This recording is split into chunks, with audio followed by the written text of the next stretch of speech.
not working? Is your room too hot when it should be cool? Does your light look like this? Well, we want to hear about it. Let's submit a work order. You're going to want to head over to Google or Safari or whichever search engine of your choice, and you're going to type in wsufixit.com. This will take you over to our maintenance portal.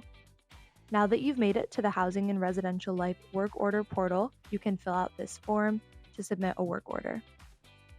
First thing you're going to do is type in your first and last name. So we're going to be filling out a work order for John Doe today.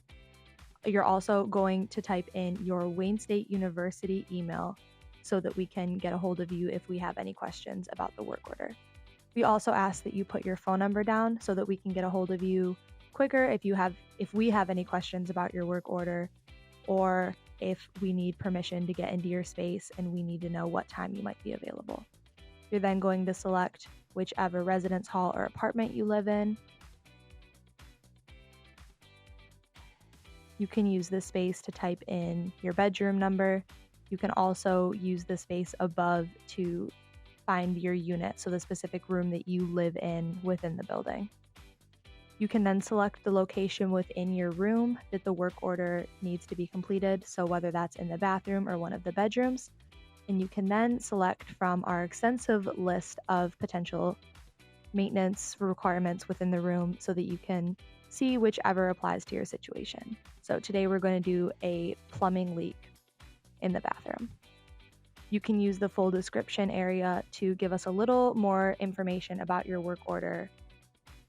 You then have the option to click on the button next to permission to enter. This gives us permission to enter your space to fulfill the work order if maintenance is needed in that way. You have the option to upload an image to give us a little bit more information about the work order if you have a picture that would make it a little clearer for us. And then we do ask if there is an animal living in your room or suite, whether that be an emotional support animal or a service animal, that you let us know with that box below so that we are prepared when we enter your space.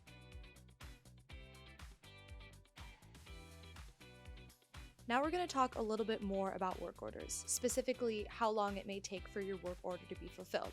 It's important that you or your student completes a work order as soon as they see an issue in the room, because we do have a hierarchy as to what level the concern is and how long it will take for the work order to be completed.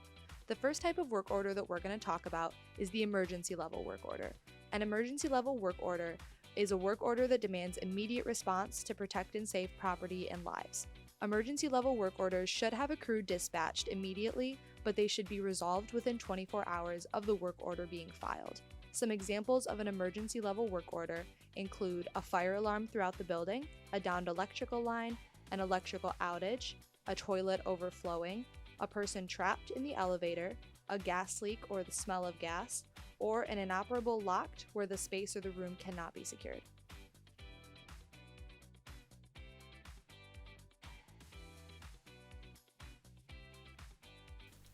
The second type of work order that we're going to talk about would be an urgent level work order. An urgent level work order poses a danger to personal injury or equipment damage within the building.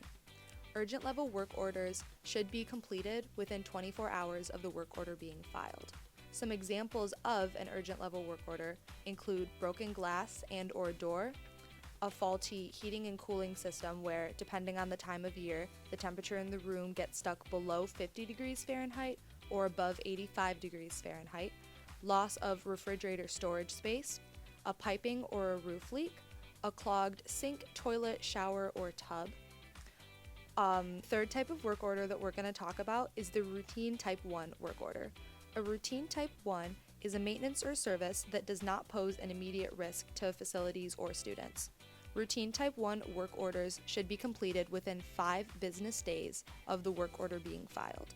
Some examples of a routine type 1 work order would include cracked glass, broken furniture, a key request, an inoperative switch outlet or light within the room, a dripping faucet or shower, a toilet that is running continuously, or routine pest control. The fourth and final type of work order that we'll be talking about is the routine type 2 level work order. A routine Type 2 work order is a maintenance item that does not pose an immediate risk to facilities or students. A routine Type 2 work order should be completed within 10 business days of the work order being filed. Some examples of a routine Type 2 level work order would include any repairs in paint, preventative maintenance in the room, a closet door repair, or a furniture move. We want to know if you have any issues or concerns with your room, so please let us know. You can go on to wsufixit.com to place a work order request. Thank you.